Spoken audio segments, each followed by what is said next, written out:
No worries. Hopefully it works. Technical difficulties. I Yes. feel that. Dude, how you been? I've been good, man. I've been good.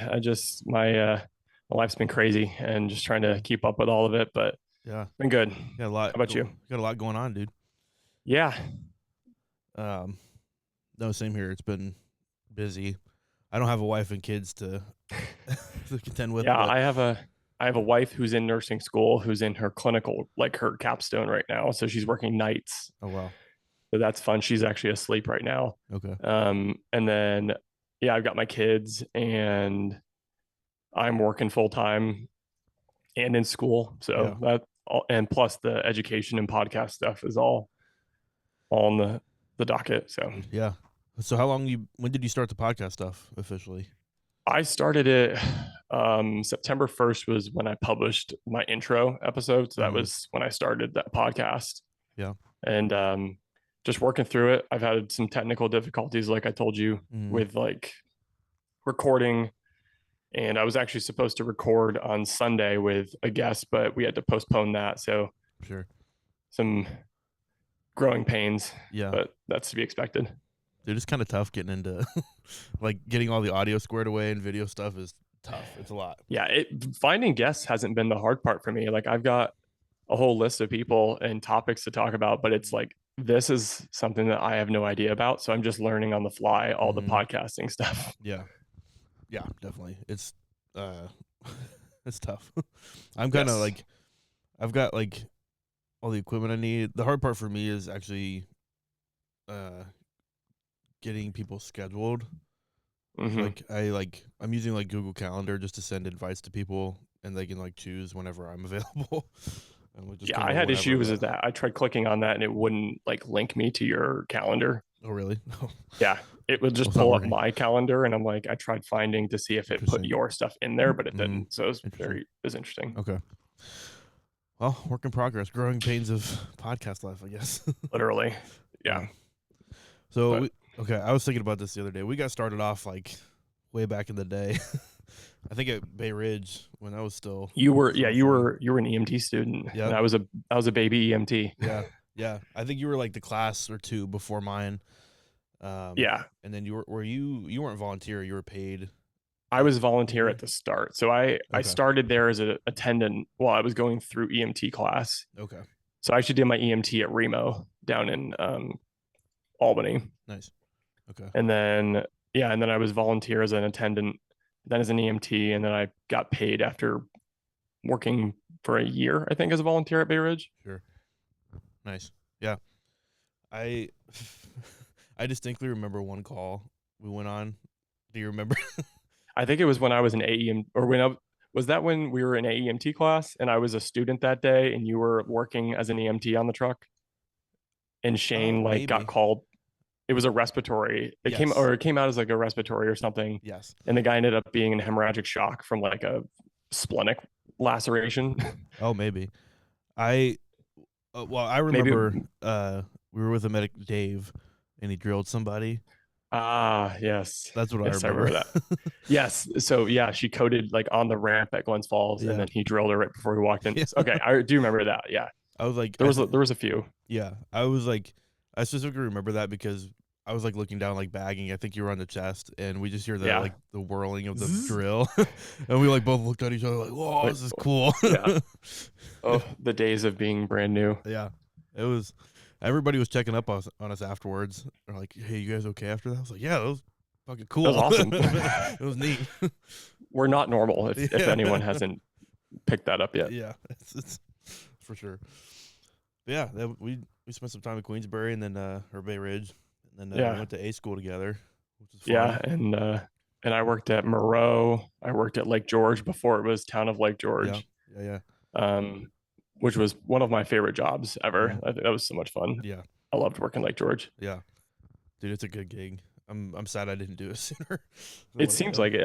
I'm actually glad they did that because it seems like, I mean, you guys get benefits and stuff now, so that's awesome. As someone who came to a county department, like a municipal department from that region, having benefits is such a simple thing, but we take it for granted. Yes, I think it's wild that like I mean, New York in general, especially with EMS, is kind of behind other areas. That's part of the reason I wanted to talk to you and just hear what you guys are doing down there, down where you're at. But I like it's wild to me that people aren't jumping on this more frequently.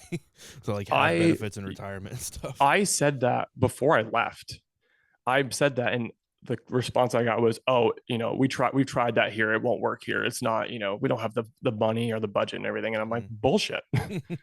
Like, Yeah, we do, yeah, especially Warren County, they do have the budget. yeah, It's just putting it together. right. That's a lot of work. But And when I was listening to your podcast with Travis, and he was talking about getting blood there in a county resource, I think that would be awesome. Like, even if it's, one of the things I thought about is similar to how Essex County, I think, does their system, where it's like they provide the ALS and then everyone else is BLS, and just the medics are county, which is very interesting. That's starting to happen. There's another neighboring county. I don't know if it's super public yet, but they're looking at doing that too. And they'd be a phenomenal place to do blood products and like just more advanced skills, because I mean, it's needed, right? Like, the fact that the only resource that has blood up there is a helicopter is right. and there's only one for the region. It's it's insane. It's crazy. Yeah. Travis and I have been talking about it, and just because we've had some calls where blood would have made a difference. I mean, it would have been huge. And like at minimum, it would have allowed us quicker transport time to a trauma center, because now we have to like divert to Glens Falls, Saratoga, one of those places to get blood and then stabilize, and then we have to. And you know how long that can take? Yeah, forever. Because they got to get blood from the blood bank. Because does Glens Falls have blood in the ED? I don't know, to be honest. Because I think all the EDs around here, at least, Wake Med is our primary, like that's our trauma center, and they have like a bunch of satellite hospitals, including some freestanding EDs, which is a really interesting concept that I didn't know about until I got here. But every Wake Med ED has 2 units of whole blood in their ED for emergency release. Sure. Like even the freestandings. So like if we go to the freestanding with a hemorrhagic shock, they can give them 2 units of whole blood and then transfer them out. Yeah. I'm certain that Albany does. I don't know about. I'm assuming, is there a level 1? I'm assuming they would have it. At least I'd hope so. Yeah. Well, these days, I've not really thought about that, to be honest. I only know that because they, from a few patients bringing in, they had the cooler like right there. Yeah. Which was nice. Yeah, ours is like in the trauma room. Nice. They have a fridge in the trauma room that they can pull the blood out and put it in the rapid infuser, which they use. Have you seen the LifeFlow device? So it's basically the gun looking thing that's I call it a squirt gun. Yes. Bloody squirt. We actually, we were a part of the study for sepsis. So we were giving for a time, we were using that on every septic patient to give fluids. Man, let me tell you about a game-changing tool. Really? It's so, I mean, you can give a liter of fluids in under 10 minutes. Because it's like 10 mLs at a time. Every time you squeeze the trigger, you get 10 mLs of volume. Yeah. And so like, I remember one septic shock patient who I had, who was a GCS of 3, febrile, hypotensive, all the things. I got an 18 in his wrist, and I gave him a liter of fluids through the LifeFlow in under 10 minutes. And he was a GCS of 14. Wow. Within like 15 minutes. that made me a believer. I'm like, holy crap, this thing works. Just squeezing shit out of that thing. Literally, yeah. Oh, that's cool. No, I have to look at it. I haven't seen them up here at all. Again, we're kind of behind the trend on things, so that might be a new every service that's in North Carolina, I believe, is using the LifeFlow that has, like, every service that carries blood is using a LifeFlow to give it. But you can use it for normal fluids as well, right? You can, yeah. So it's the guy who invented it actually works at Wake Med, which is our local hospital. Oh, okay, yeah. He's a pediatric intensivist. His name's Dr. Peel. He's a fantastic guy. Sure. Like he's one of the big drum bangers for pre-hospital blood. Yeah. Nice. But yeah, you can give fluids and blood through it, and it works really well. That's super cool. I'll have to look into that. We don't really have anything like that. We just squeeze the bag and hope for the best. It's using, they can give a unit of blood in under 2 minutes. Wow. Like cool. There's that video from, you were talking about it, from Cypress Creek in Texas with the gunshot victim. They gave a unit of blood, which is 500 mLs, in 2 minutes. Wow. Yeah, and that was the life float that they were using. If you go back and watch the video, that thing that they were like squeezing, that's the life flow. Wow. Okay. I have to go back and watch. I don't think I noticed it, but that's cool. Okay, so tell us about your system down there. I'm curious to hear your structure.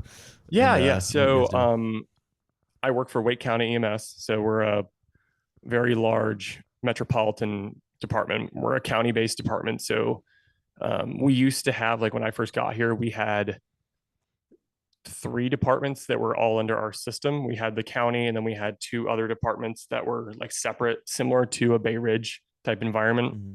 And then they merged with us. So we're all under the county umbrella. We within the last 2 years, we're now a tiered system. So we do ALS ambulances, BLS ambulances, and medic QRVs. So our quick response vehicle. Yeah. So that's what we call like the fly cars. That's what we call our single responders. So basically one paramedic on a QRV. Yeah. We have, I'm probably gonna get this wrong. We cover about 850 square miles. Wow. And we have about 1.4 million residents in the county. See, and last year we ran 140,000 as a system. Oh wow. Just EMS. Just right? EMS. Yeah. So that's not even counting all the fire calls and all that. That's all separate. I mean, most of the time we run with fire. So like if they have a structure fire, we're running with them. Sure. They run with us a lot. Because it's every firefighter in Wake County has to be a basic. Okay. Nice. Because they're all career fire departments. Mm-hmm. And so they all have to be EMTs. Okay. And so we get true first response on a lot of our calls, which is very nice. Yeah. How many ambulances or rigs do you guys have on at a time? So if we're fully staffed, we have about 50. Wow.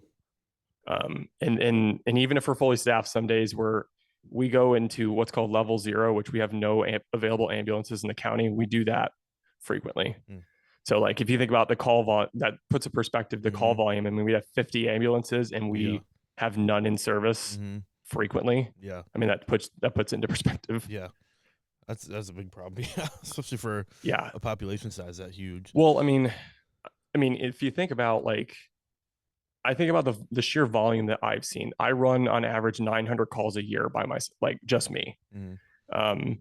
And that's why I tell people like it's a really good place to learn to get started, because the sheer volume that you see. Yeah.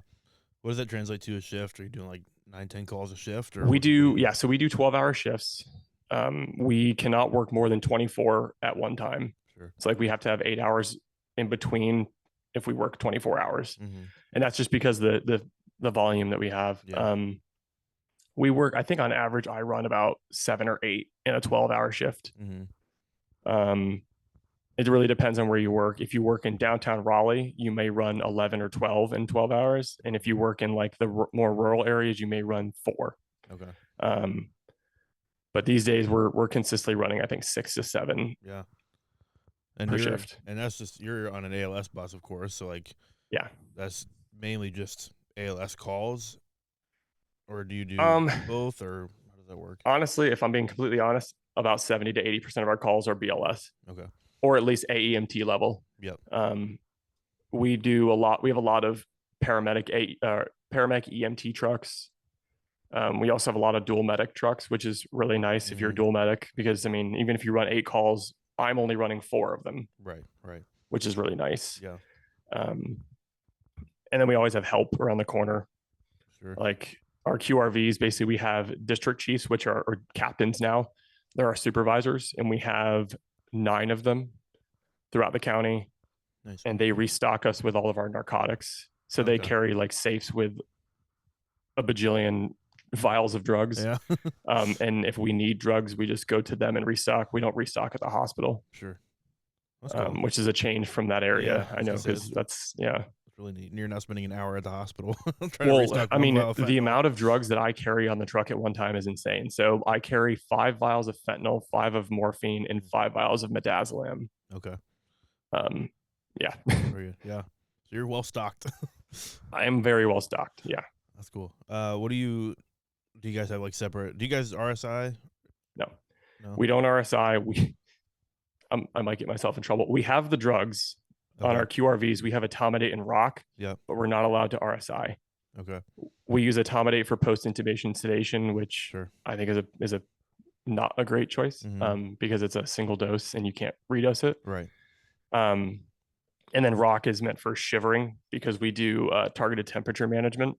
So basically, what used to be called therapeutic hypothermia during cardiac arrest. Yep. I've never used rock here. I've used etomidate once, and that was for a freshly intubated patient who was bucking the tube. But yeah, we don't RSI. We don't have blood, which that's something that there's a lot of money and some deeper issues as everywhere has. Sure. Do you guys feel like you're pretty progressive as an agency? I'm gonna be careful what I say. Sure. But yeah, I think we are. I think a lot of things we do are progressive. I mean, we carry Pitocin. Oh yeah. For postpartum hemorrhage. Yeah. Which is a pretty progressive thing in EMS.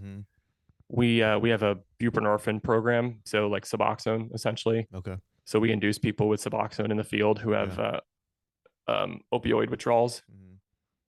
So like if we give somebody Narcan and they start experiencing symptoms of opiate withdrawal, we can give them Suboxone. Yeah. And then set them up with a Suboxone system. That's really cool, actually. I mean, I think North Carolina is pretty progressive in general, especially compared to states like New York. I mean, as a paramedic in North Carolina, I can administer blood. I can give, we carry antibiotics on the truck. We've been doing that for a while. Like I carry Ancef for open fractures. Yep. We just got that in July. Actually, I just gave it for the first time the other day. I've only given it twice in the 4 years I've been a paramedic. I've only given it twice. Oh wow, yeah. It's just it's a great thing, especially because that's what they do in the trauma room. I mean, everyone that has a potential open fracture, they get 2 grams of Ancef in the trauma room. Some systems in North Carolina are using antibiotics for sepsis. Oh yeah. Nice. So like Recefin and Zosyn mostly. That's cool. Which is cool. I'm excited to see like the antibiotic trend. Like I really hope that continues because I think it would be hugely beneficial, especially for patients that are septic or traumas. Like that would be huge. Yeah, there's a lot of controversy around it, specifically for sepsis because of the antibiotic resistance, and they're worried about that.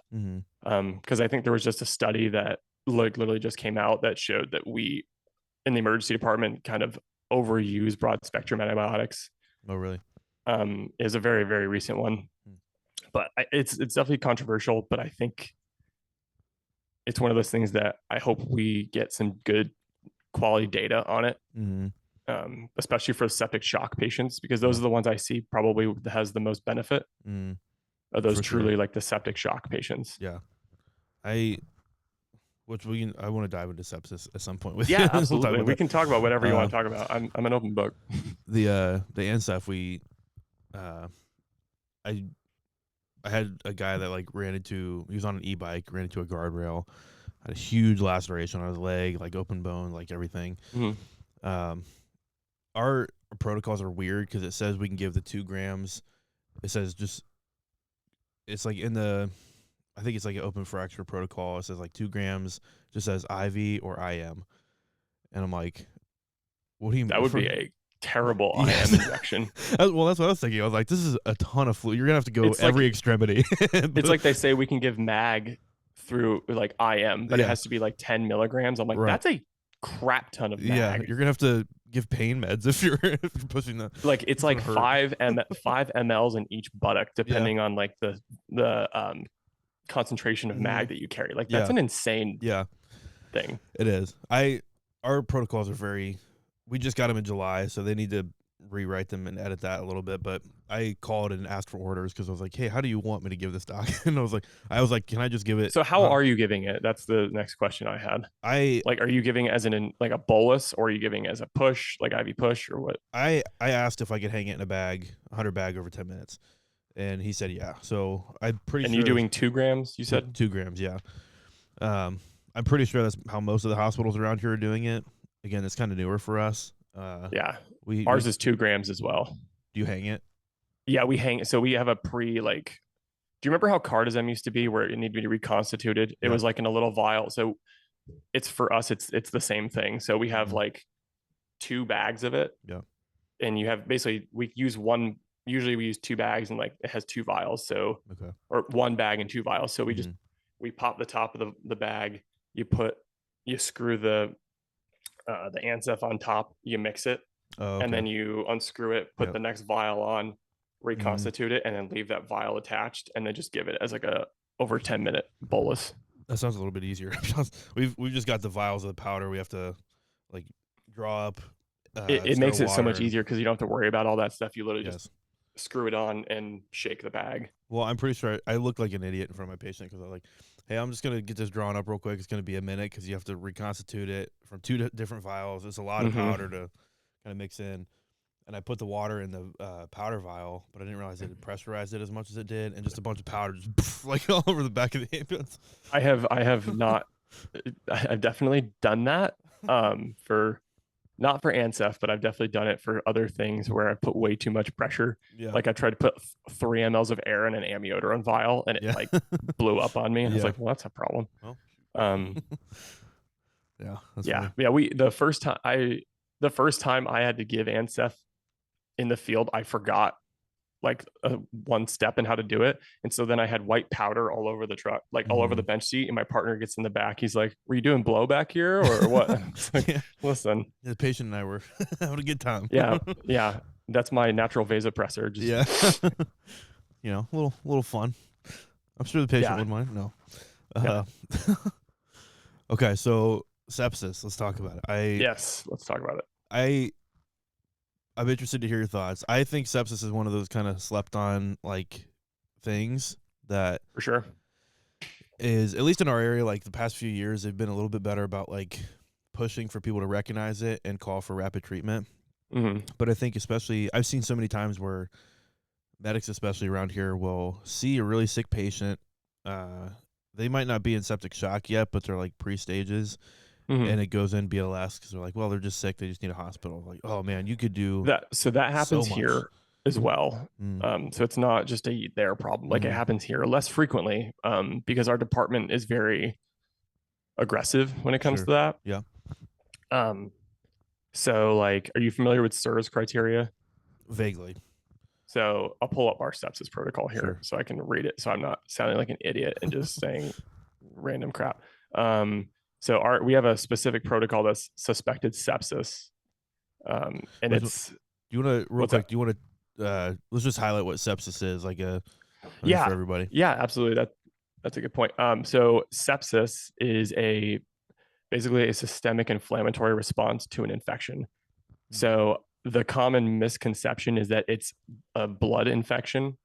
That's not the case. There is a big difference between bacteremia, which if you look at what bacteremia is, it's literally bacteria in the bloodstream, the presence of bacteria in the bloodstream. So you can have bacteremia without sepsis. Like if you draw a blood culture and there's positive bacteria, but the patient has a UTI and they're not septic, like that's bacteremia. Sepsis is a systemic inflammatory response, which is why the SIRS criteria is systemic inflammatory response syndrome. I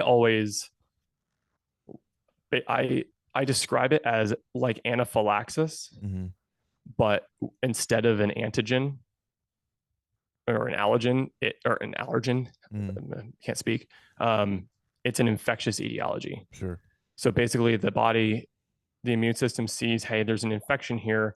Let me ramp up my immune response and create this inflammatory cascade that causes, vasodilation, increased vascular permeability, which causes your fluids to leak out of your vascular space. And then it also causes your fever and, all these different things, your tachypnea, tachycardia. And that's how you get sepsis and septic shock, is because it's in a systemic inflammatory response. Yeah, which is, I like the comparison to like anaphylaxis because it is a shock. Your treatment or somewhat similar. Like, I mean, you're going to be pretty aggressive about fluid administration. Yeah. They're probably going to be put on a pressor at some point or some kind of form of epi or something. Which is another, that's another hot topic right now is pressors and sepsis. Sure. But do you guys have, what do you guys have down there for pressors? We have norepi and epi, but norepi is our first line. Okay. We're allowed to do epi as well. But that's like a second line pressor. Sure. But we're doing norepi as first line for both adults and kids. Yeah. That's great. Yeah. And our dose range is pretty good. It's 2 to 30 mics per minute. Okay. Yeah. I think we're 2 to 20 is kind of our range. It used to be 2 to 10, but they thankfully increased our high, like our max dose before we have to call for orders. Sure. Nice. Okay. So the SIRS criteria, I'm interested to hear how you guys. Yeah. So it's you have to have an obvious or suspected source of infection. So you can't just apply this to anybody, right? You can't just apply this to the random person off the street. Right. So like this is, hey, they've been coughing. They have a productive cough for the last couple of days. And so we have a suspected source of infection, or like they have an open wound or a decubitus ulcer or something. So you have to have that suspected source of infection, or they have to come from like a doctor's office that, hey, we did a urine analysis and they have a UTI. So like, okay. And then you have to have any of the SIRS criteria. So some places make it, you have to have 2 criteria. For us, it's just 1.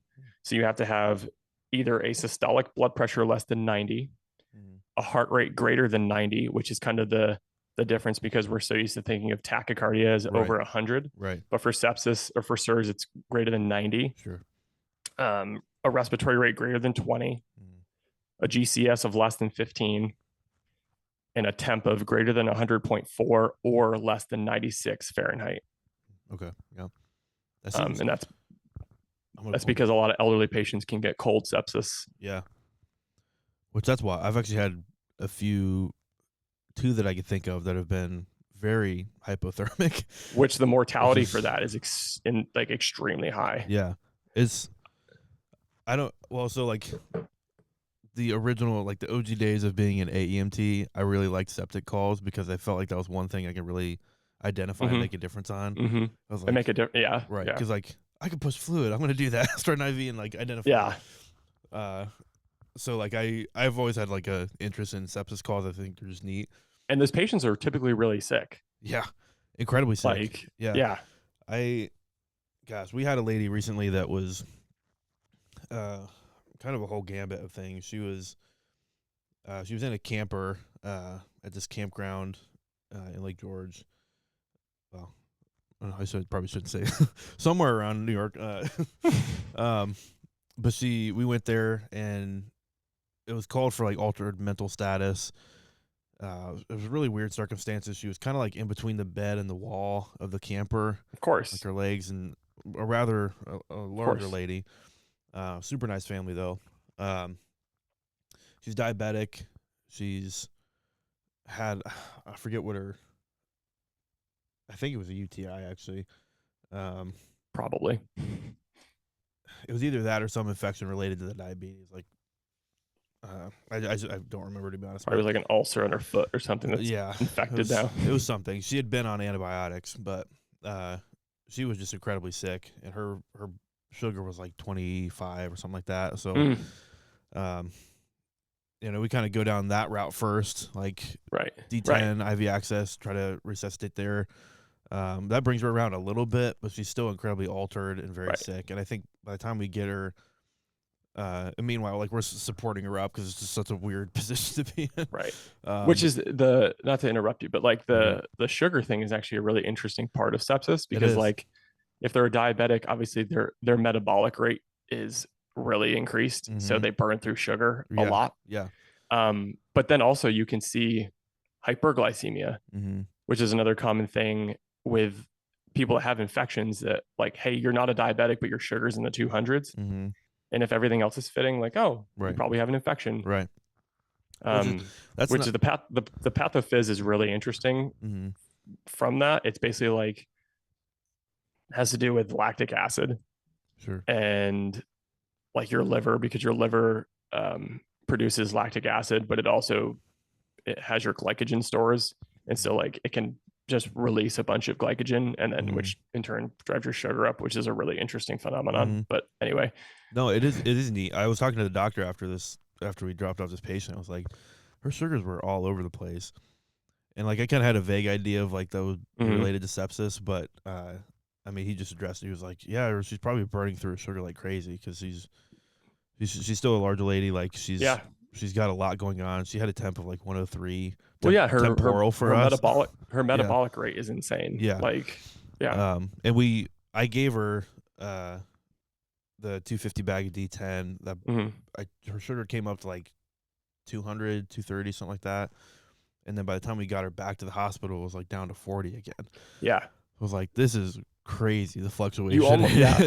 Those patients are like, you almost have to follow your protocols, but like a continuous dextrose infusion, like get the first bag in and then just have like a piggyback bag of D10 with your fluids almost. Yeah, I'm definitely going to consider it and be more aggressive about checking sugar consistently.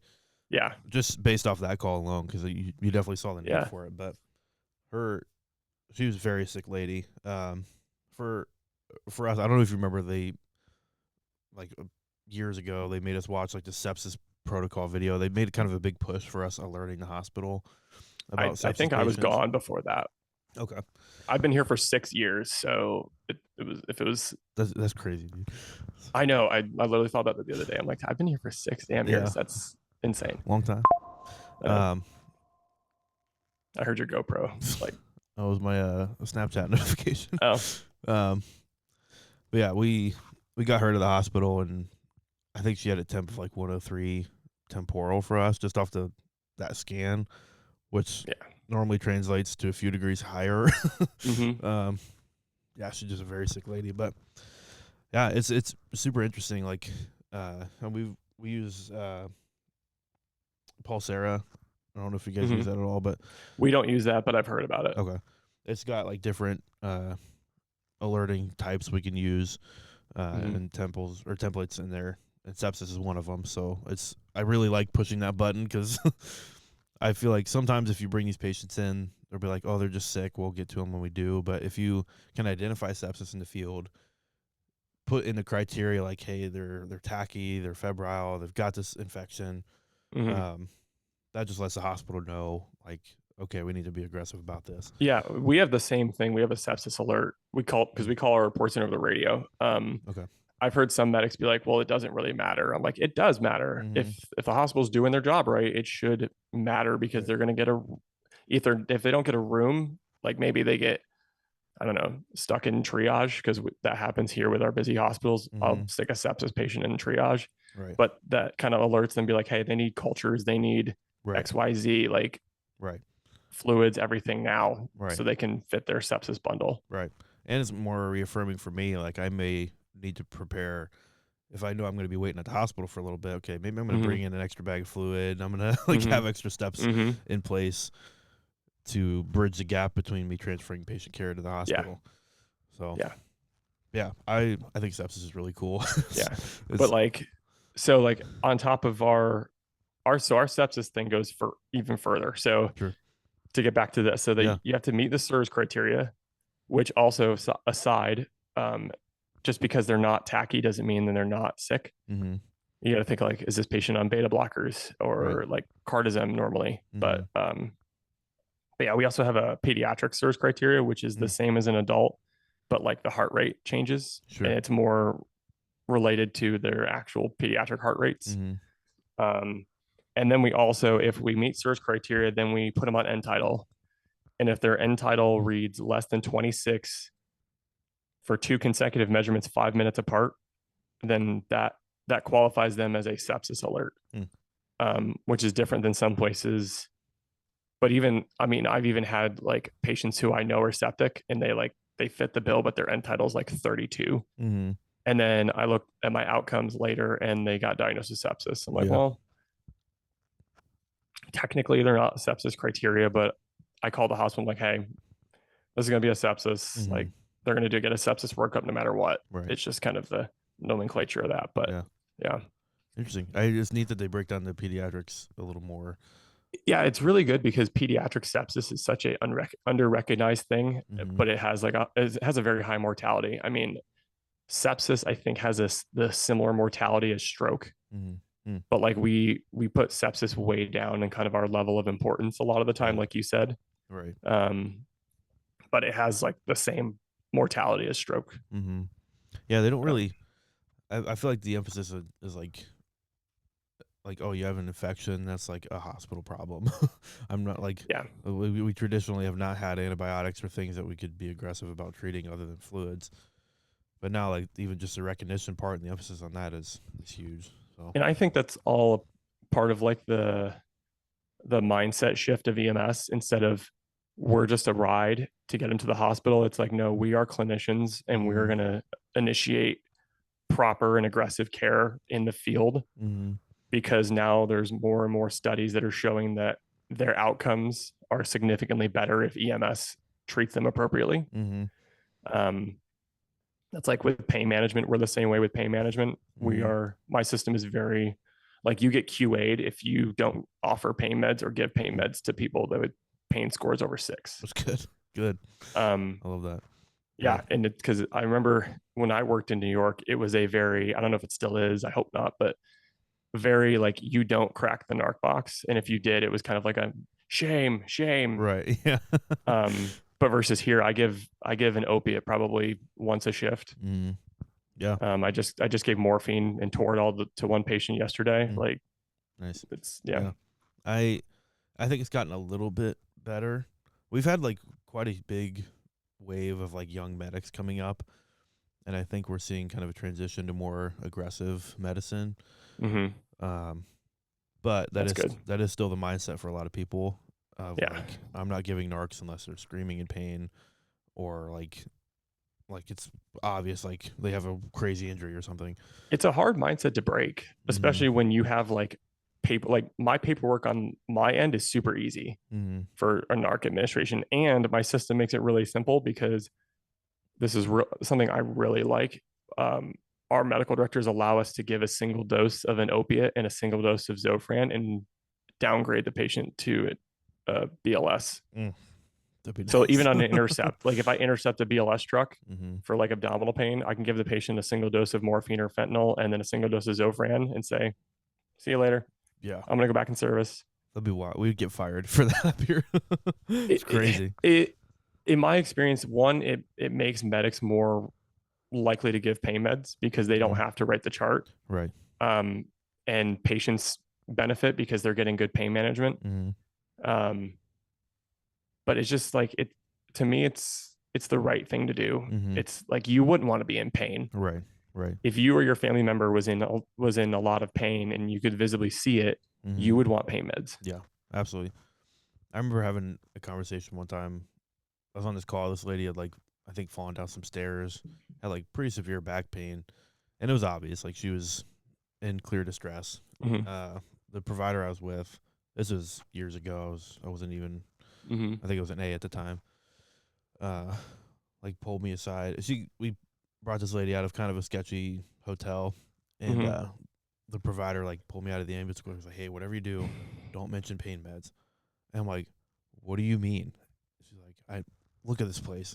If we give it to her, we're gonna give it to everybody." I was like, "That's bullshit." I was like, we have to like give something, and if at minimum you're not gonna BLS this to me, because I'm not gonna sit in the back and watch this patient be in pain the whole time when you have the ability to do some to do something. Right. But yeah, We had an ER doc here for a while that he's no longer working in one of the ERs here, but he was like known that if you gave somebody fentanyl or morphine, he would like shame you really. because he thought we overtreated pain, and he was the big like, I'm not giving, like, I gave morphine to a known heroin addict one time because she had a bulging umbilical hernia and she was like sweating Mm-hmm. from her pain. Yeah. And she was upfront and honest to me. She's like, I haven't done anything today. Mm-hmm. I've smoked meth yesterday. And then I gave her 5 of morphine. And the first thing the doc says to me is, you gave morphine to a heroin addict? I said, yep, I did. Yep. Mm-hmm. She's in pain. What do you want me to do? Right. Like, yeah, there's a you don't want to leave your patient in pain. That's just, it could cause symptoms to get worse for one. Like, yes. Anxiety related Mm-hmm. to pain definitely exacerbates problems like crazy. Yeah. But it's just the right thing to do, like you said. It's Right. You should be treating those things. Yes. So, do you guys do like IV Tylenol for pain? So we don't do IV Tylenol yet. We have oral Tylenol. So all of our providers, including our EMTs, give PO Tylenol. Nice. Toradol's in scope for A's and paramedics. Nice. Which I use Toradol quite a bit. Mm-hmm. Like I had a guy with trigeminal neuralgia yesterday, and I gave him Toradol and morphine as a combo. Yeah, we don't have IV Tylenol. I wish, because I think a lot of the hip fracture patients could utilize that. I'm big with multimodal pain management. So like giving the initial dose of fentanyl, which lasts 20 minutes. And then by the time the fentanyl wears off, the Tylenol or the Toradol is kicking in, and it gives you a longer, pain management. But yeah, we don't have that yet. That's one area we're above, not above. We have IV Tylenol. We just got it like it's really 2 years nice, ago. Yeah. I've not honestly paired it that much in pain management. It depends on your protocols, right? Because like some protocols are very specific, like you can give one or the other. Right. Thankfully, ours allow us to give multiple. Like I can give Tylenol, Toradol, and an opiate to the same patient. Sure. And I frequently do. Yeah. Ours are open-ended. We have the ability to do so. I just, in my training, like I haven't really been taught that much. It's kind of like an above and beyond thing. It's a new thing. Yeah. But someone pointed out to me, I was QAQI'd, like I gave fentanyl for, I think, a hip fracture. The fentanyl did really well, but it was like, hey, actually it was burns. They were like, on top of this, consider Tylenol. I was like, that's a great idea, actually. Do you guys have ketamine for pain management? I know you have ketamine, but are you allowed to do it for pain? Yep. Yeah. Oh, that's so nice. I wish. It's that's one that's like I think people are almost scared to give it because they've heard the cases out there of like people giving too much or see that's one of my biggest soapboxes is that ketamine is very safe. It's not, if you use it correctly and you monitor your patient afterwards, it's more safe than fentanyl or morphine. Like the safety profile is very good, particularly in those little doses that you're giving for pain. Sure. And it even, if you pair it with fentanyl, it has a synergistic effect. So it it makes the pain management much better. Right. I like that. What are your max doses for like fentanyl? We can go up to 200 micrograms. Okay. And then call for orders for additional. So we're the same. Yeah. For burns, we have 300 is our max for fentanyl. Okay. I don't know on standing order. I don't know that it goes up that high. There's been a few times where I've like given and asked for forgiveness later, like because the patient like needed it. And it was over like a 45-50 minute transport. See, that's where like I think adding ketamine is a really good option. Like, hey, let me give them 150 of fentanyl, 30 of ketamine, and then maybe some IV Tylenol on top of it. Like, kind of hit that pain from multiple directions, and they're feeling better because they have fentanyl and ketamine in them. Yeah. Plus the disassociative effect of the ketamine. Well, like so that's the funny thing is that if you give it, like, the pain control doses don't dissociate people. Like it just kind of makes you forget it, makes you not care about the pain. Versus if you give that, because it's the typical pain dose is like 0.3 mg per kg of ketamine, but then the dissociative dose is, and that's a sub-dissociative dose. Yeah. So I gotta pull up my. And then your dissociative is like 1 to 2 milligrams per kilo, at least IV. So it lists out two different things in our pain management for adults is 25 milligrams IVIO or 50 milligrams IM for ketamine, or it says we can do 0.1 to 0.3 mg per kg IVIO or 0.1 to 0.3 mg per kg IM. It was kind of neat, like that it listed out separately. But yeah, it's not given a bunch up here. I think we don't even have it at my job. So, which I wish. But yeah, there's a lot of politics and political or in public perception that's involved with Sure. ketamine, unfortunately now. So This is true. I every time I that gets mention like, hey, I've got some options for pain meds. I'm like, okay, I've got like fentanyl. Okay, I've got ketamine. It's like, I have that conversation with people on almost daily yeah, basis. people are just Like they think of fentanyl as like the thing that kills people in the streets, and like, no, it's like I give very it every safe. day. It's Right, fine. it's very safe. You're very controlled environment. It's Yeah. not the same stuff that's on the It's not street. going to make you addicted from one Right, dose. right, yeah, Like, yeah, nice. So, that's cool. okay, so as far as like We got other way off things, topic, but that's okay. no, it's all right. That's good. I love the conversation. What's one thing you've changed your mind on? I mean, you've been in EMS for 9 years. 8-9 years now. Yeah. Sorry, the sirens going off at the firehouse. What's one thing you would say you've changed your mind on over that course of time? Oh, that's a good one. There's a lot. Um, the more you learn, the more I think you change your mind on a lot. Mm-hmm. I think that's the nice thing about education and knowledge is that like, I thought when I was a new medic, I thought I knew a lot, but then the more I learn, and especially now doing education and being Mm-hmm. involved kind of in the phom ed space, I'm like, oh Sure. no, I don't know crap. Mm-hmm. Like I don't know anything. Yeah. Especially talking like I was just talking to Melody RT, who's on Instagram. She's the RT that you may have seen her. Okay. She was helping me with a assignment for my critical care class. It was a vent assignment, and just listening to her talk about the vent, I'm like, Mm-hmm.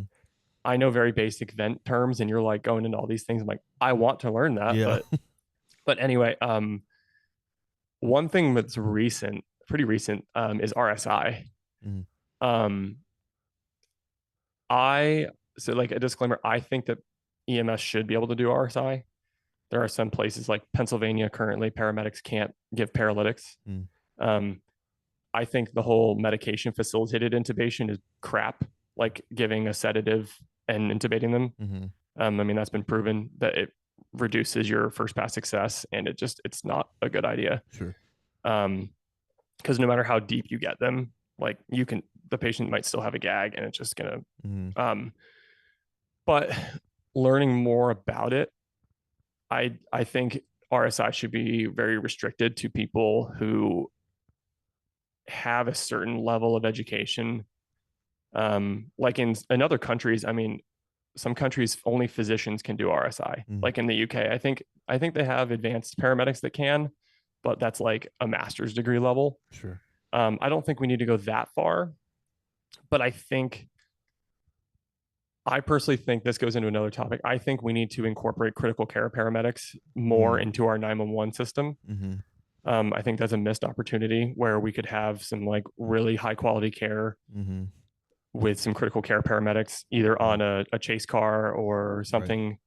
Right. You don't need a helicopter to get a critical care paramedic. Right.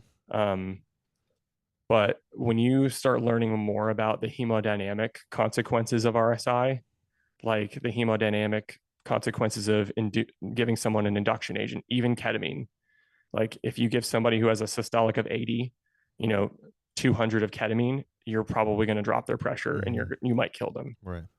And it's funny because I think we always like think the most dangerous thing about RSI is paralytics, but it's really not. Like, yeah, it's you're taking their respiratory effort away, but really the most dangerous part is the sedative. Mm-hmm. At least hemodynamically, that's the most dangerous part. Sure. And then the whole like switching them over to positive pressure ventilation reduces your preload and can drop your pressure. Mm-hmm. So I think we're getting better. I think the trend to resuscitate before you intubate has really become big and is for the best. Right. But I think a lot of people don't respect RSI for what it is. And in my mind, it's the most dangerous thing that we do in the field. Yeah. Oh, for sure. I mean, we're taking away someone's ability to breathe on their own. Right. Warren County doesn't have the ability to RSI the Mountain Lakes region. Remo does. Mm-hmm. I work for an agency down there. I just haven't been through the class yet. I'm a little. I think there's two veins. Like one, if you need it, you need it. Like if you need to secure an airway, like your burn patient. Absolutely. right? On the flip side, not having it does kind of force you to resuscitate before intubation because that's just your only option. Like Right. if you're going to intubation, like here in Warren County, like it's because they're probably just died in front of you. Like you've hopefully exhausted all their other options. So I think that's a certainly a good thing to think of. Along the same vein of like you mentioned, like more critical care levels. That's something I've kind of changed my mind up about. Is like there's, especially in this area and most areas, I would say probably started off with a strong volunteer base, and which is great. Like they saw the need, they met that need, and now as we've progressed, I think the need has come to shift to professionalism, and or not that volunteers aren't professional, but you really need to have EMS be a career-based system because that's what is required. Like it needs to be people that are invested in this full time, that are doing the training regularly, that can up the skills and be more progressive because there's just a need for it. For sure. No, and again, you and I have both been a volunteer, right? You and I were both volunteers at one point. So like there are some great clinicians who are volunteer. Right.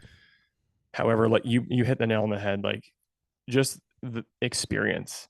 Like if you're volunteering once a month, one shift a month, you don't, especially in an agency where maybe you run a call a day, you don't have the experience. Like you just don't. You can have all the knowledge in the world, but experience tells you a lot. And even just kind of a stress inoculation thing. Like if you only resuscitate one patient per year, you're not going to have that like natural instincts. Yeah. Like me, like for me, I mean, I go in streaks, but sometimes I'm resuscitating one patient per shift, and it just, you get used to it. Right. And you get into a workflow and kind of like that, DJ Shipley calls it like flow state.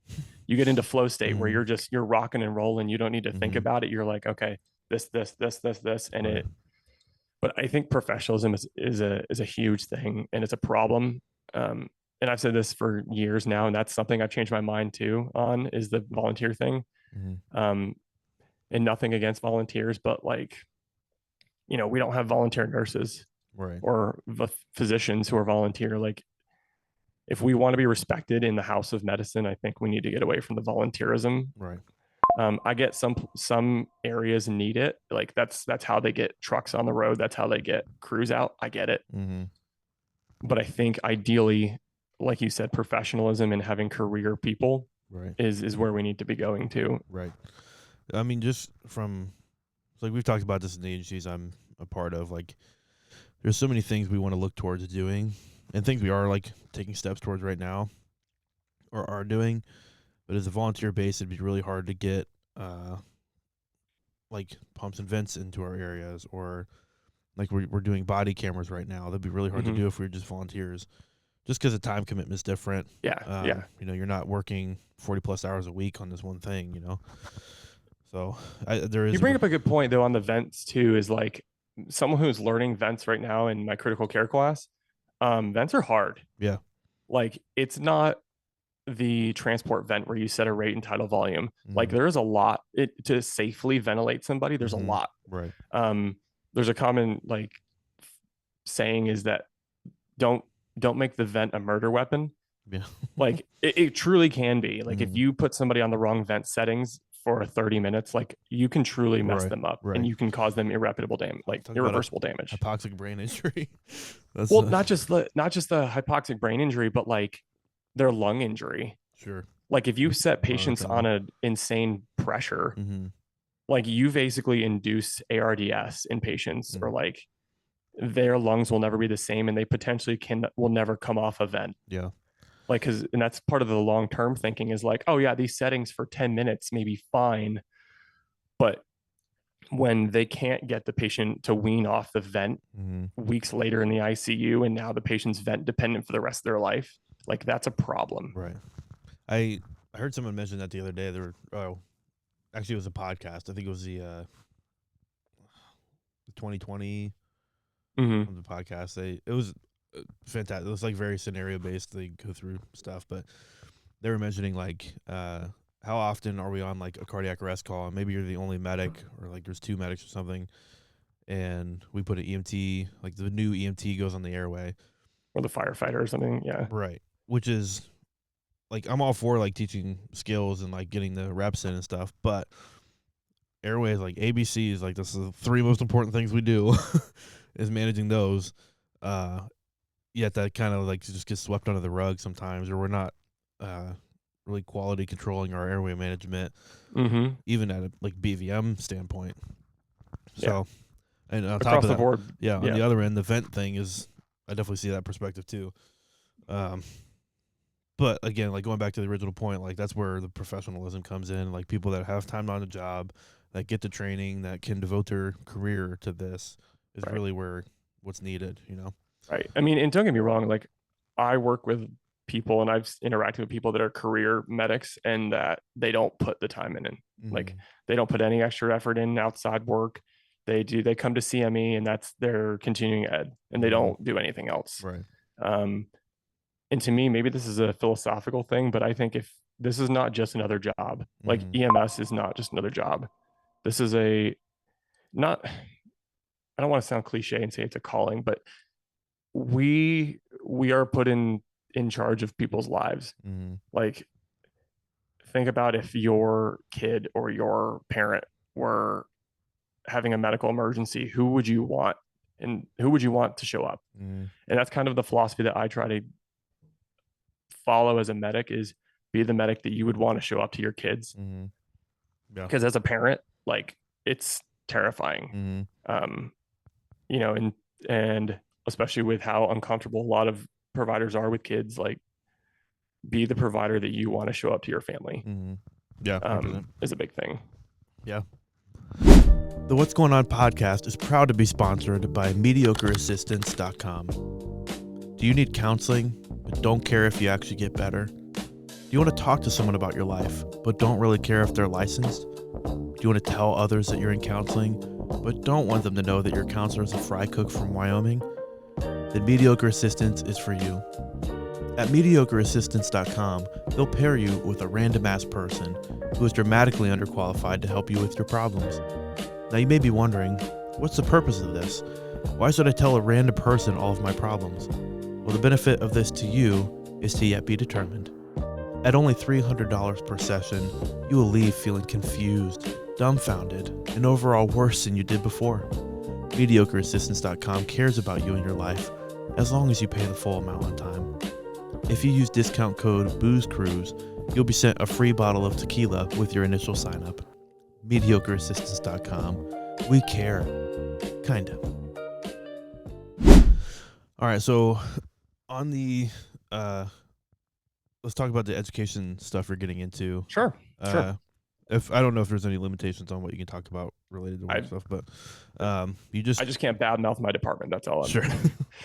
Well, that's what we're doing next. Let's talk about, you're getting into education stuff more via like podcasting and just stuff. But do you want to address that, like what you're doing in that realm? Yeah. So for those who don't know, I am one of the educators and content creators for Scope Education. We are on Facebook, Instagram, I think we're on YouTube. But basically, we're a social media FOMED education company. We have basically the 2 people that really do the education are myself and my boss, Matt Holden. He's a paramedic, but he's a cardiac ICU PA now. Oh, wow. Nice. And then obviously me, I'm just a simple 911 street paramedic. But that we create medical education content. We collab with anyone and everyone who is willing to collab with us and who has a good platform. And our goal basically is to like expand everyone's scope of knowledge, because we firmly believe that scope of knowledge, it doesn't equal scope of education, or scope of practice doesn't equal scope of knowledge and education. Like, just because you can't do something doesn't mean you shouldn't know about it. And that's kind of our whole philosophy. So we do, like I said, the social media education. Matt has spoken at a couple of conferences. we have an advanced EKG class, a master class on our website. Nice. It's $70 and you can take it. It's a fantastic course. I'm not just saying that because I work for him. I don't get anything from that. Like I don't get any money from you signing up for the course, but it is truly it is a fantastic EKG course, especially for people who are not comfortable with EKGs because that's a lot of people. It is a really good course. Matt does a really good job of breaking down simple topics and complex topics. So it's a really good course. We're hoping to offer more courses in the future. Nice. Our goal is to become CAPCI accredited at some point so we can provide CME similar to some other companies that are out there. Sure. Yeah. What's your guys' website again? It's scopemeded.com. And that's our actual website. We have a shop there where you can get some cool merch and access the class. Yeah. But then we're also on Instagram and Facebook where you can find us. I might just check out that cardiac class, cause especially if he's like a cardiac ICU PA, right? Yeah, and one of the other instructors is a cardiology PA. Oh yeah. She's on Instagram, Cardiology Made Easy. Okay. Her name's Jen Carlquist. She's fantastic. Nice. And she's a cards PA, but she helps with the class too. So people who know what they're doing as far as EKGs. Yeah. So it's really, really, it's a good class. It's a good class. I might have to check that out. I feel like I really like EKG stuff. I think that's super fascinating to learn. I put a lot of time into learning them, but I still feel like I'm dramatically undertrained. So do I. The amount of stuff that's out there. I talked to some cardiologists or cardiology PAs, and like I had no idea that was even a thing. And I tend to think, as far as in the EMS sphere, I think I'm pretty damn good at interpreting EKGs. And people always send me their interesting EKGs, and like, what do you think? I'm like, if I don't know, I send it to Matt and Jen and like these other people who are smarter than I am. Yeah. But I tend to think that, and Matt and I share the same philosophy, that EKGs are pattern recognition. Once you learn all the basic rules, it's pattern recognition. It's what is this pattern? And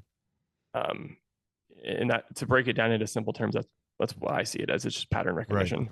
Which that's the part that I think I'm good at. I'm great at identifying shapes and colors, dude. That's like my niche, that little game as kids. That's my TISM thing. Yeah. I'm, like, I'm so good at it.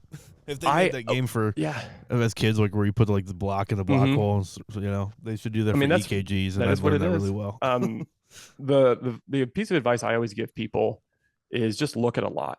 Look at a lot of EKG. Anytime you get an EKG, look at it. Whether that's Reddit is a great place for that. There are also some Facebook groups that I'm a part of. There are EKG groups, and it's literally a bunch of cardiologists, cards, PAs, NPs, and paramedics. But Reddit is great for that. Especially if you type in just like EKG subreddit or ECG subreddit. Sure. You get some really, really good examples. And always fact check. Yeah. Always fact check. Life in the Fast Lane is my cardiology Bible. Nice. I use that for everything. I've heard of that. I've not actually checked it out though. It's fantastic. It's like a couple of Australian EM physicians. Sorry, I'm turning my eardrop on. Or not. No, you're good.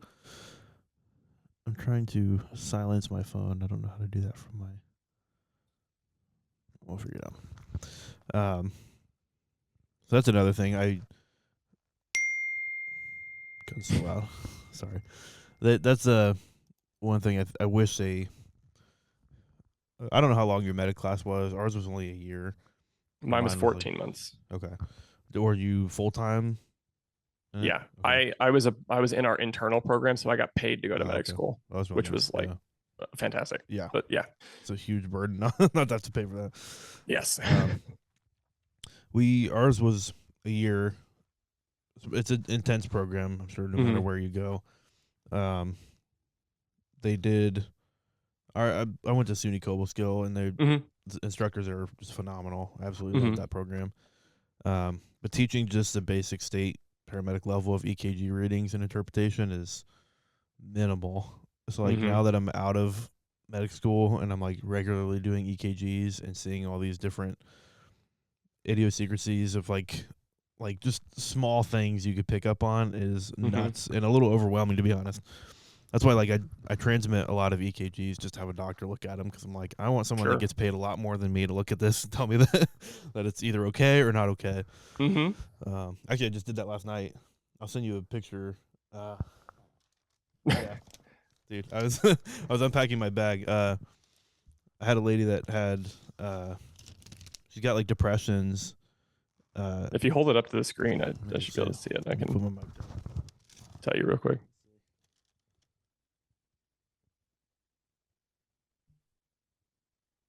Oh yeah, no, you've got like some kind of global, not drastic depression, but like definitely some global depression with elevation in AVR. I mean, that's yeah.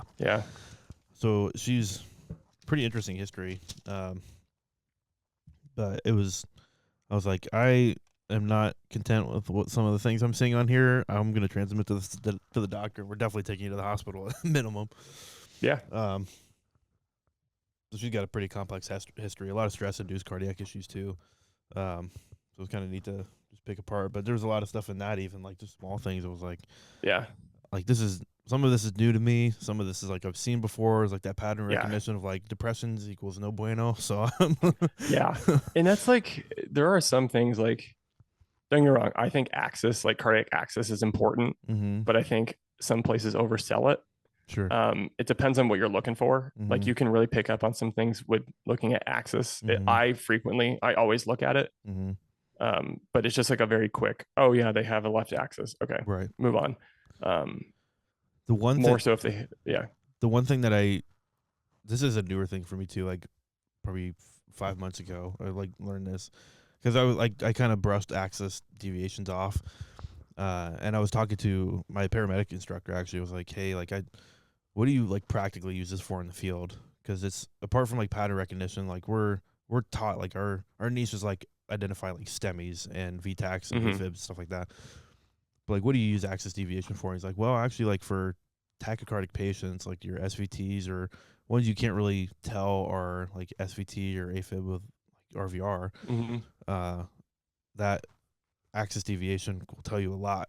Like if it'll typically be negative if it's reading or if it's originating in the ventricles. And I was like, oh, that's actually just really practical. It's like I never really you thought about that. You can't like 100% always go based off of that because there are VTACs that end up with like a left axis. Right.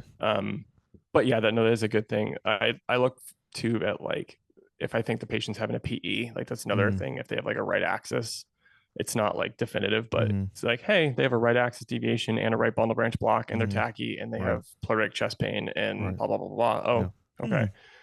Sounds like a duck, walks like a duck. Yeah. Like this is not I'm not looking at, oh, they have a right axis deviation. They're having like, it's like S1Q3 T3. Like that's not, we're always taught like, oh, that's a PE. Like it's not. I see that in a lot of patients that don't have PEs. It's just, it's another finding. Yeah. Well, so, okay. I want to hear some stories. I could talk about EKGs forever, but yeah. Maybe we should do like a whole episode devoted to EKGs. I would love, man, I would absolutely love it. That'd be awesome.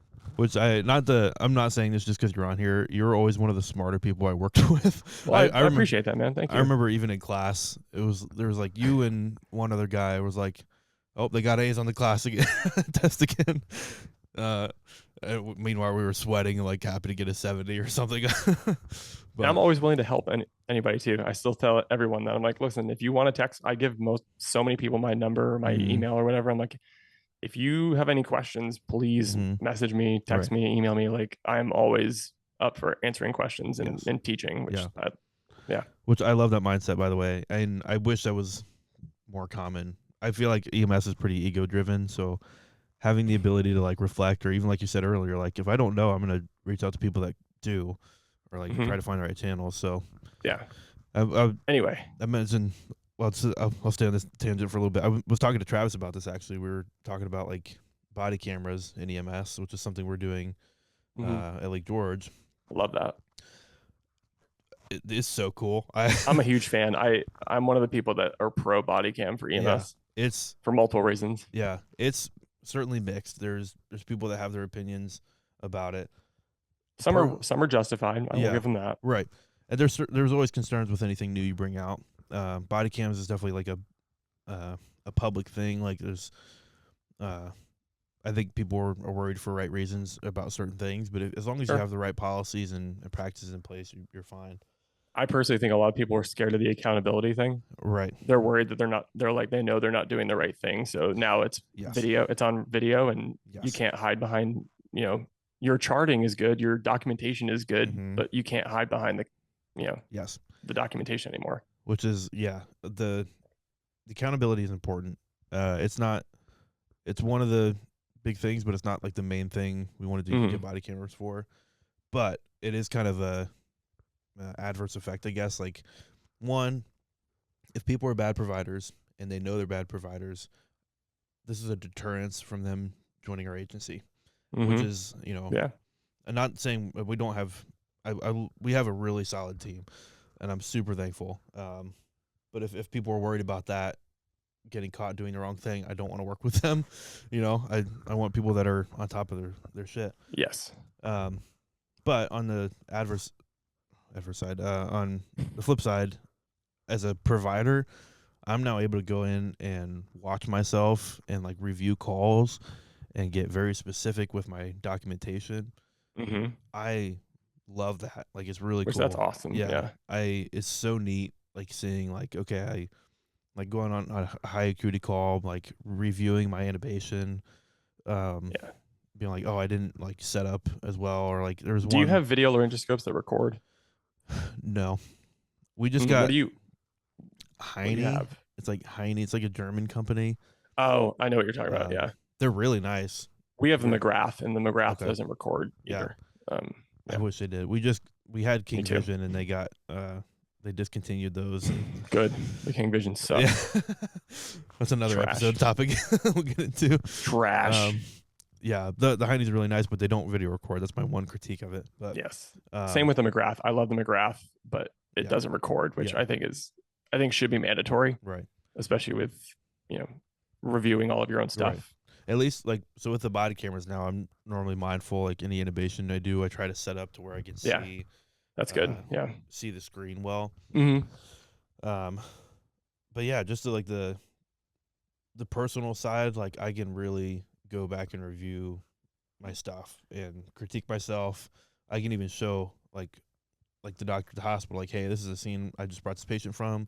Here's what we did. Do you think I could do better at anything? Because how many times like do we have a really truly sick patient on the scene and then we resuscitate them and we get them to the hospital and the doc's like, you said they were sick. Right. Yeah. What I'm are you like, doing yeah, here? you didn't see all the 10, 15 different things that I did to make them not sick or not as sick as they are now. Like, yeah. as they were. Like, that was one of my first calls. I had a lady that it was like a stroke call, had really bad expressive aphasia, just was not able to get a sentence out, like had like grip strength deficits and stuff.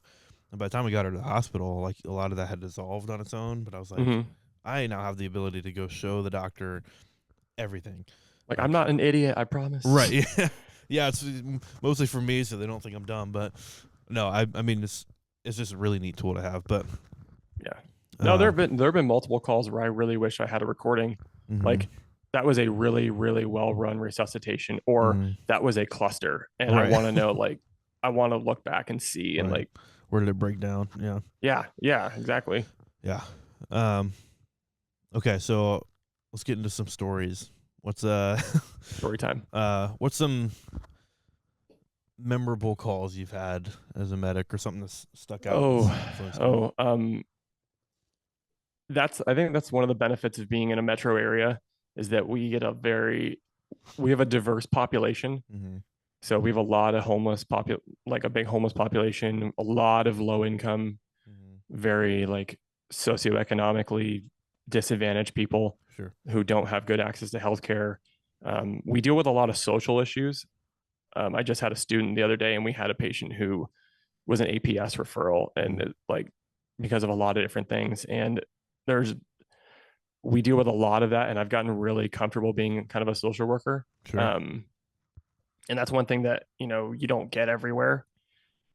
In some rural areas you get that, but like in the inner city where you really have, we have an abundance of healthcare. We have 3 level 1 trauma centers and 2 academic medical centers within an hour of us. Like, wow.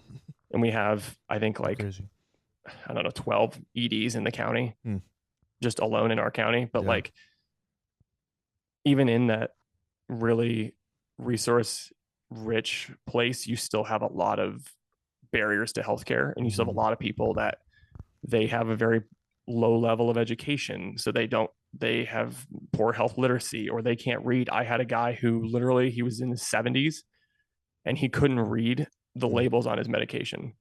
And so he wasn't taking them because he didn't know, rightfully so, he didn't know what he was taking. And no one took the time to explain them to him. And I made sure I took 10 minutes to be like, okay, this is what all of these meds do. And tried to break it down into like what he could understand and conceptualize, which is hard. But I also think like that goes on another education topic of, I think if you can't break something down and explain it to anybody, you don't truly know the topic well, and you don't have a good understanding. But it's the same thing of like, explaining these things to people who don't have a medical knowledge, and like, hey, this is your blood pressure medication. You need to take this because this is why. Like, you don't want to end up on dialysis. Trust me. I've had to be a parent, I guess, to people 3 times my age of like, you need to take your blood pressure meds because you may stroke out, you may end up on dialysis, and you don't want that. I promise you. And I had to scare them a little bit, but they were like, okay, I'll take my meds. Like, thank you. You're prescribed them for a reason. Please take them. Yeah. They're beneficial. Yeah. I mean, there are some stories. One story I have, I think it was a few months ago. I was, so we have a very resource rich system. Like, we have more resources than God, sometimes I like to say. So I got called as a second unit to an MVC. It was a single vehicle into a tree, which single vehicle into a tree, like, usually something else is going on, right? Like, usually it's a medical problem. So we're rolling in, one of the first unit gets there, and fire's like, yeah, we're getting him out of the car now. We're bagging him. I'm like, oh, okay, this is legit. So I hop out of the truck. We get on scene. I hop out of the truck. I get immediately into the airway seat of their truck, and I start pulling airway stuff. I'm like, this guy needs an airway because I know they're bagging him right now. He's a trauma. Like, I'm intubating this guy. So I'm pulling out all my stuff. I've got my McGrath. I've got my Ducanto suction catheter. I've got, my eye gel sitting on the counter as my backup. I'm doing all these things. I've got everything set up. I'm getting a non-rebreather ready for pre-oxygenation. And like, I'm getting everything set up because I've already set in my mind, okay, this guy bought himself a tube. Like, we're getting that. They put him in the truck and he's apneic they were like, yeah, he's breathing. And then I'm like, no, he's apneic. Okay. Are you so sure we're bagging him real quick. And I'm like, all right, I'm just going to drop this tube. Like, I'm just going to do it. He had a Lafort 3 fracture. So trying to tube him was a little bit interesting. He had an airway full of blood, which, if you've never used a salad technique, fabulous. That cleared that airway up so nice for me. And I was able to get the tube passed on the first pass. Got him intubated before we left the scene, because they keep us to a 10-minute scene time for traumas. And so like, I had my supervisor that was next to me kind of assisting me with the airway, because I'm a big bougie guy. I like a bougie. So my typical approach is a Mac 3 VL and a bougie, and a naked bougie. So like, not preloaded. Because I like to be able to use my fingers to kind of do micro adjustments and like bring the bougie up, down, left and right. And it's easy. I think it's easier if you just have a straight bougie and then you have an assistant to put the tube on the bougie. So yeah, got him intubated. It was great. I had to suction the tube really quick, but then we had good compliance. We had good sats, everything. Nice. And he had a crunchy chest bilaterally. And so we're like, ugh, like, this is not going well. Started transport. We're going to Duke University, which is like one of the Mecca medical centers. It's like the place to be. Yes. He arrested at the time, like shortly after I tubed him, he arrested. And we're going back there. I think we had 4 medics in the back. So I was on the airway. We had my supervisor there with us doing chest compressions. We had one of our APPs, which is another one of our like there are advanced practice paramedics. He was basically getting like IO access and things. And then we had the lead medic who was on the monitor and kind of doing all that stuff. So we had more than enough people. I had never done a needle decompression before that. And so I was like, hey, can you start bagging? Can you like take over the airway for a second so I can drop a needle? And so we needle D'd him bilaterally and we got ROSC. Nice. And we got some blood out of the catheter in his left chest.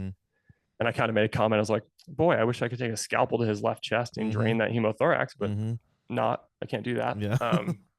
Not yet, at least. Not yet. But yeah, we got ROSC, and then his first 12 leads showed an inferior STEMI. And I was like, well, that's why he crashed his car into a tree. Interesting. Yeah. And then as we're backing into Duke, he like codes again. And basically we roll into the trauma room and they were like, all right, he's done. Like this is his second time. He also has a STEMI. Like this is not survivable. Right. Yeah, because what do you do? What? Deal with the STEMI first, or do you deal with the trauma? Right. Like, you can't. Yeah, you don't know what. I mean, he obviously has some bit of like traumatic. I mean, he has a facial fracture. Like you have to hit your face hard to have a Lafort fracture. Right. And like his chest was crunchy bilaterally. Like that's like you said. What do you deal with first? Right. Like his heart's gonna crap the bed, and it already has. Right. Like so. Yeah, that's tough. It's kind of a similar situation. It wasn't a medical induced thing. It was just truly a trauma. It was a car accident, like e-bike into a car. And like heavy facial trauma, shitty lung sounds, like unconscious at first, and then went into cardiac arrest. And they were doing like the whole same like treatment plan. It was like intubations, like airway was super important. He had like broken bits of jawbone like in the back of his throat. And that's like, no bueno. How do we work around that? Like it was just nuts. But he needed a lot of treatments that like we needed to stabilize at a hospital and then get him to a trauma center. Yeah. The one thing that was kind of neat, which I'm hoping does come down our protocols here soon, is like finger thoracostomies. Some like Ohio just ruled that out for like trauma arrest patients. They're allowed to do that, and I'm like, I just want to do it because it sounds really cool. I'm like, I'd love to get the opportunity to do that. But too, like it'd be hugely beneficial for patients like you described. It's just, I think it's just safer too. It's safer than blindly plunging a needle, and like it's been shown statistically that we suck at needle decompression. Right. Like paramedics suck at identifying the landmark appropriately and getting into the pleural space with your needle. Yeah. And so like for me, I would rather, use a scalpel and put my finger in the intercostal space and put my finger in the chest and just put a needle down there and now it's pulsating. Oh, you just like hit the aorta or the ventricle. Yeah. Why is there red spreading blood coming out? Literally. Well, it's also like a time thing too. Like if you're lucky, your needle placement will last you 5 minutes or so, and then it might seal up or clog up or something. Right. So you need to do another one. Right. Which most of the agencies, there's one agency I work for that's only carries like 2 needles in their bag, and I'm trying to get them to carry more because I'm like, this is unrealistic that we're just going to use 2. Like if you're using both of them, that's good. I'm glad that you recognize that and do that. Good. That's awesome. Yeah. I've gotten us up to 4. We have 2 in our like first in bag, 2 on the shelf, and then we have a specific trauma bag.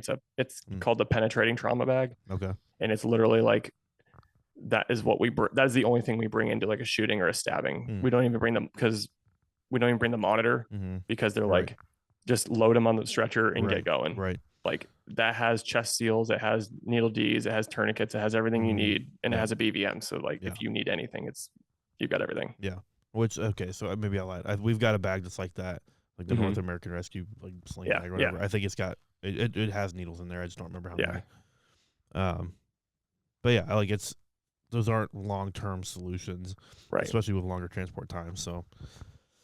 And especially like with a finger, if it retensions, you just pop your finger back in there and like open that up again. Yeah. Selfishly, I cannot wait to do it. So I'm like, obviously I don't want people to be in that situation where they need it, but there are a lot of things that are there are a lot of things that are coming down the pipe, and a lot of things that some places are doing. Like blood is obviously, I think blood is the most important intervention that has ever come to EMS. Like this is something that is truly saving people's lives. Like, and as Travis said, like it's truly saving people's lives. I think finger thoracostomy is another one. Vents are obviously a big thing. I think POCUS, like ultrasound, is another thing that's interesting because I actually own my own ultrasound. Yeah. I bought a butterfly. Nice. Which is, I get a lot of weird looks, but I'm like, I can, like, right. And I'm prepping myself to be a PA and just getting as good as I can with ultrasound. Nice. But I think and I just actually gave a presentation in my medic class, my former medic class. I just gave a lecture on ultrasound. Nice. And there's a lot that we can do with ultrasound that is not like a fast exam. Like sure. Confirming they have a pneumo by not seeing lung sliding or not. Right. Differentiating CHF versus COPD because you can see fluid on ultrasound versus if it's not, it's probably COPD. Right. Looking at their heart and seeing what their ejection fraction is and why they're hypotensive. Things just simple as that. And then there's like the vascular access thing. There's a whole bunch of stuff, but I think one, it's hard because the training is hard. Yeah. Like even as someone who owns it and uses it frequently, at home, I don't use it clinically. Right. Let's just make that very clear. Yeah. Because that's not my scope. Right. At least locally. But it's very difficult, especially looking at the heart. You're looking at a moving object with ultrasound. Like that's very difficult. The sonographers make it easy. Yeah. It's neat seeing people that do the ultrasound in the hospital. They just come in and they make it look easy. Yeah, they know their anatomy and just find stuff so quickly. I'm like, it's really cool to watch. Yeah, it's like expert level of like knowing just the right little hand movements. They get the best view, and like that is very much a thing I'm learning, and it's like a new skill. It has a lot of little finesse touches, but I think it's very useful. Yeah. Specifically for cardiac arrest too. Sure. I think we'll see a big increase in the uses of ultrasound in the future. Yeah. So you mentioned you're wanting to go to PA school. Yep, nice. That's the plan. What's your timeline in the next 2 years? Okay. Nice. I'm sure there's quite a few. Is there a few PA schools around you? Or? Yeah, there's like I think North Carolina has like 12. Oh wow. So I have options. Nice. Yeah. But I have to finish my bachelor's first, which is I'm currently towards the end of it, which is nice. Is a PA like a 2-year program? Yeah, it's a master's degree, so it's a 2-year grad program. It's like a year of didactic and then a year of clinicals. Okay. Clinical rotations. Nice. And like right now I'm doing my bachelor's all online through Western Carolina University, and it's one of the few bachelor's degrees in paramedicine. Yeah. So I have a like EMS bachelor's degree, which is kind of cool. Yeah, that is super cool. I'm going to, yeah. What's that? What do they cover in that? So you have to do like it's set up to be a pre-med pre-PA track. So you get your science prereqs like chemistry, biology. You have to take psych and different things like that, but you also have to take EMS specific classes. So like I've taken advanced EKG interpretation, advanced trauma management, where I had to write a protocol. Actually, I wrote a protocol on finger thoracostomy, oddly enough. Nice. And advanced like medical emergency classes, cardiac resuscitation. I've taken the community paramedic class. That was a year-long class, which it was really interesting. I'm in the first semester of a critical care paramedic class right now, which I'm doing through school, which is really nice. So yeah, I think it's very well-rounded. I think the content is really good. I've had a really good time, and it's just a lot of it's easy because like this is all EMS stuff. So it makes it easy to do the work. Sure. And it's set me up for everything I need for PA school, which is it's just a bonus. Yeah. But it's all online too. Nice. And it's super cheap.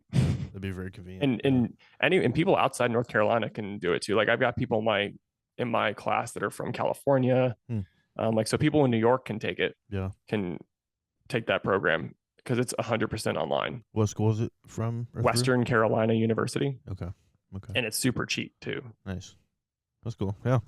That'd be a really good option. It's a nice thing if anyone wants a bachelor's in EMS. Yeah. It's a great program. I highly recommend it. Now, what do you mentioned you guys have like critical care level, like paramedics? Is that like we don't? So we have advanced practice paramedics, and so they're essentially like community paramedics. So they do like we have a falls program basically. Like if we go to a nursing home, certain nursing homes have like a doctors making house calls kind of thing where it's like you can set up a telehealth visit with them and they'll come out and visit them. Sure. So like some of these patients don't need to go to the hospital.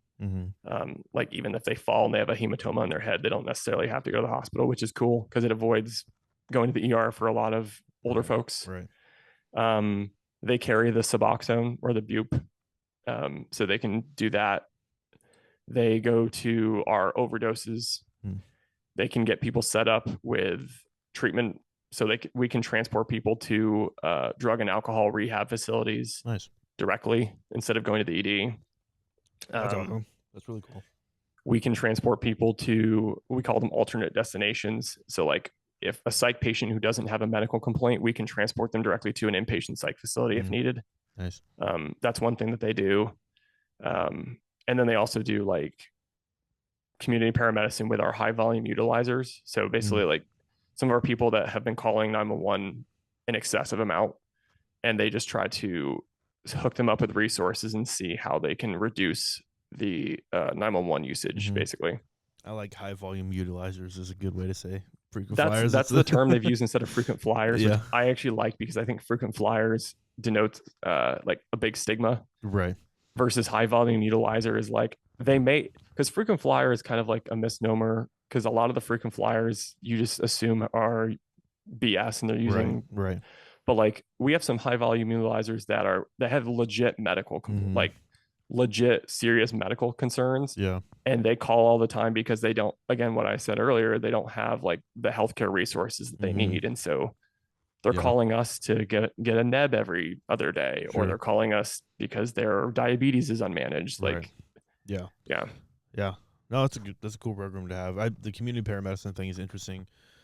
Like, there's been a few agencies around here that have tried to get that up and running, but I don't think it's gotten super. It's hard. Yeah, it seems like a kind of a heavy lift to start, but you also have to have a lot of buy-in from other people, like your hospitals, your health department, and just the public in general. I think it's a great program. I think it needs to be done, especially in like rural areas, but it's a big lift, as a lot of big things are. Especially when you're a part of a local government or any type of government. Yeah. Nice. Well, let's see. What's something you wish, well, I guess we kind of talked about that already. I'm trying to think of like future stuff. Like, is there any other things like coming down the line, like you wish we had or wish we would look at doing other than what we've talked about? I think the critical care thing is a really big thing for me, because I truly think that having some type of critical care paramedic in a 911 setting can truly make a big difference, particularly in areas like yours, where you have a long transport time and your only trauma center is over an hour away. Like, I have the benefit of sometimes I have a trauma center around the corner.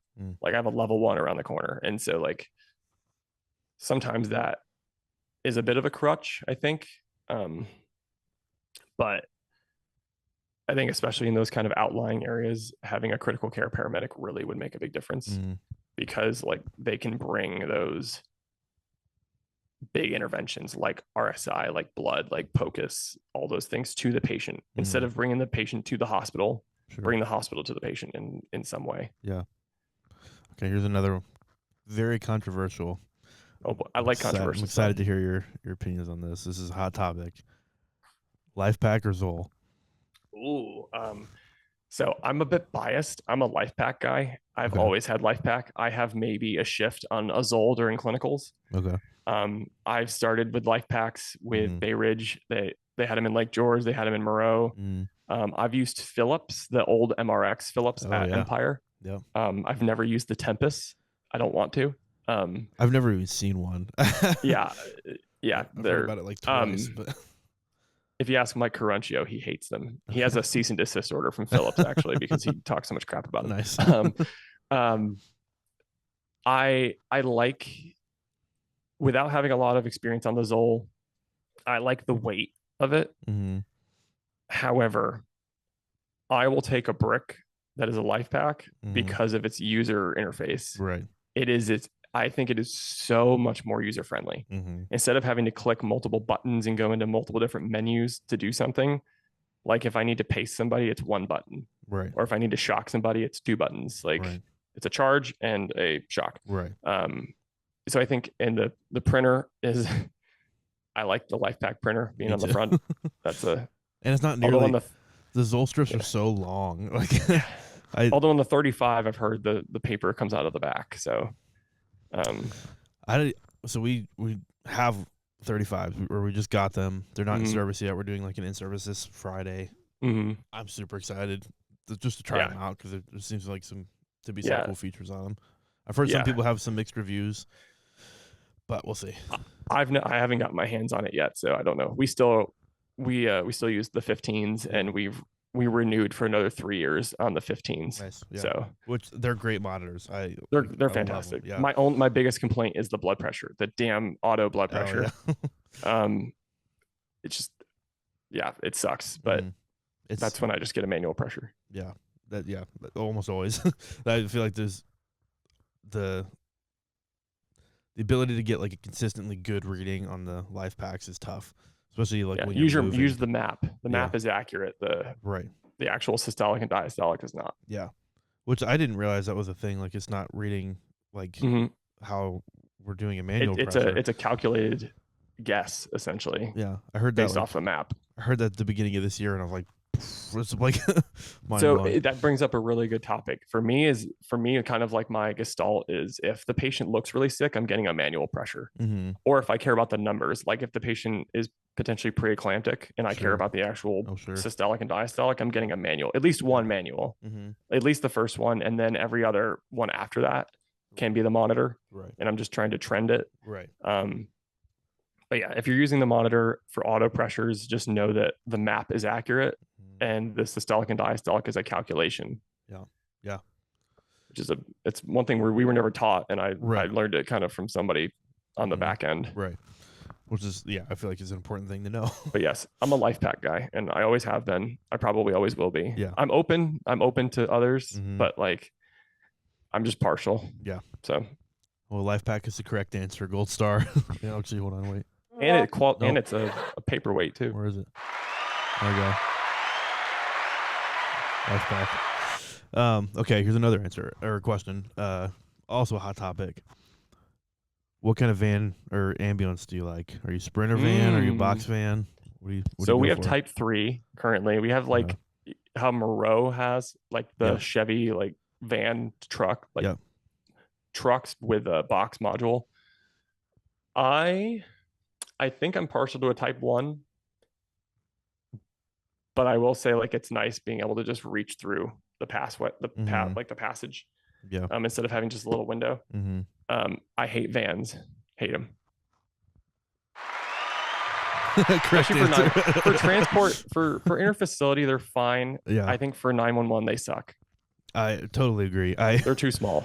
They are, especially in an emergent situation. You're trying to do stuff and you can't reach the other side. I think too, like if you look at like Australia and stuff, they have the same ambulances, but theirs are set up way different.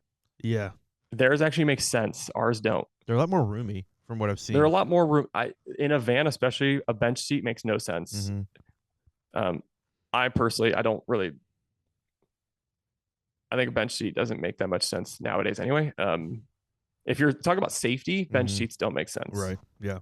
They're good for like laying all your stuff out on them, because I do the same thing with my IV stuff. But like if you're looking at strictly safety, not the best. I think captain's chairs are the If it was feasible to get the ambulances that they have in like Europe over here, I'd be like, I want to buy some of those because They're really they look cool. Like cool. the Yeah. layout makes so much And sense. like the ramp going up and everything that folds down, like this just kind of interesting. Although I do really like power loads. I think Oh, they're power, yeah. finicky sometimes, but power loads They work have well. made a huge difference. Yes.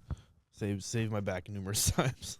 Yes, and when they stop working, it's a pain in the ass. Yeah. Okay, so if someone's new looking at getting into EMS, let's say they're in North Carolina, what's the best route to do that out where you're at?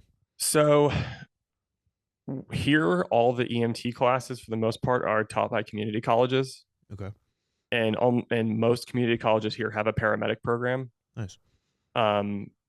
Which have associate's degrees, which is nice. I always recommend, and we also have a lot of high school programs too. Like my department works with our school system to do like high school EMT classes. So these kids come out of high school with an EMT certification, which is cool. Yeah. I always tell people try to get a ride along. Try to get a ride along. Try to experience it firsthand and talk to people. Get a sense of what it's like. That being said, I think EMT classes, it's like they're not that long, and it's really good information to know, even if you're just a civil, like a regular person.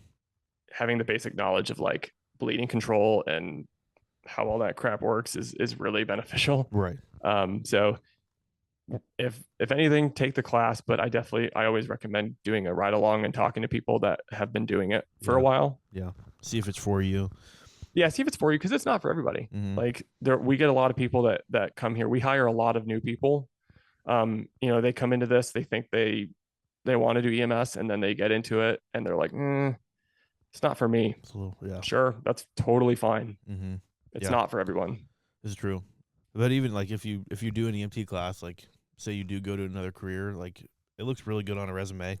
Yeah. Saying you're an EMT and you're work in a restaurant or something. And I always tell people to like find a mentor too.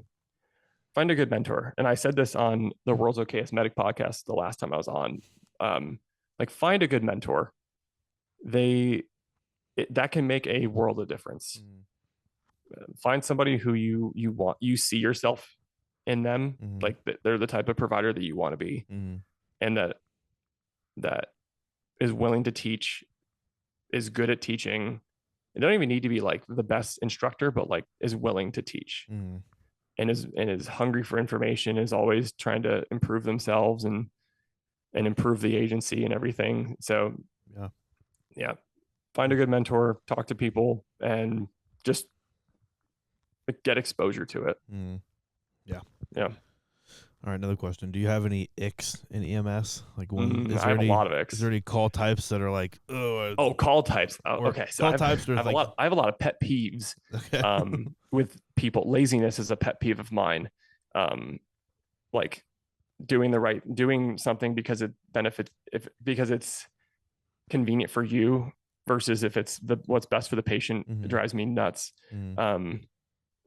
Not doing the 5 rights of medications drives me nuts, because that's like a big safety thing. But icks, I think, as far as calls go, vomit is one of my icks. I can deal with poop, I can deal with pee, I can deal with pus. Kid vomit is very different than adult vomit. As a parent, kid vomit doesn't bother me. Yeah. The vomit that really bothers me is the drunk college kid who has vodka smelling vomit. That's putrid. That's or awful. The beer, or like it literally smells like a keg of beer that's been like festering, because it's just nasty. You ever been thrown up on? Yes, I've been thrown up on. I've been bit.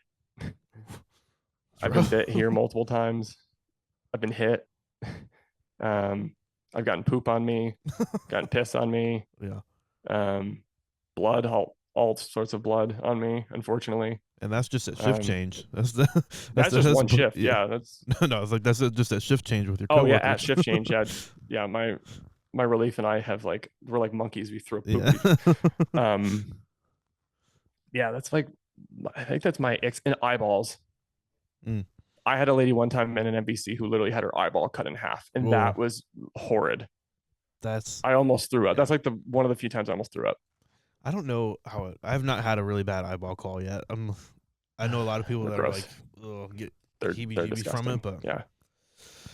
I'm waiting for the day. I'm just remembering. Oh, and dental trauma is another one. Oh yeah. I had a guy who had his front tooth like cut in half, like split in half, and I could see his nerve dangling down, and I was like, oh, I know that hurts so bad. So yeah, whatever pain meds you want, dude. Every breath, every air moving by that, just I know that's shooting pain in his face. Like that just that hurts. I was like, I'll give you all the fentanyl I have. You get all the pain meds. I wish I could just sedate you too, but like I'm not allowed to do that. Yeah.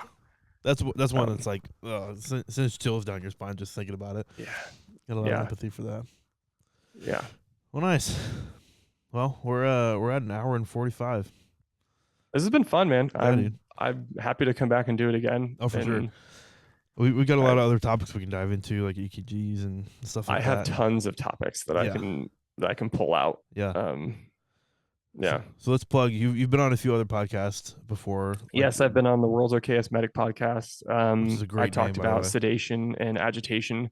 Nice. Which my unbiased thing, go watch that, go listen to that podcast, because that is something that, especially if you're in a place where you don't sedate a lot of people, I do. So I think it was a really good episode, not just because it was me, but because I just think it was a really good episode.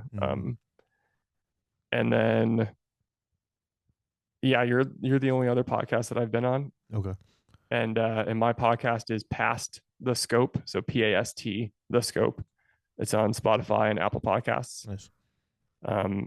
My recent episode was a debrief about the hurricane in North Carolina. Oh yeah. Did that affect you guys? Oh yeah. Yeah. I got deployed out there, which is a whole other thing. I got deployed to help with the hurricane relief out there. Wow.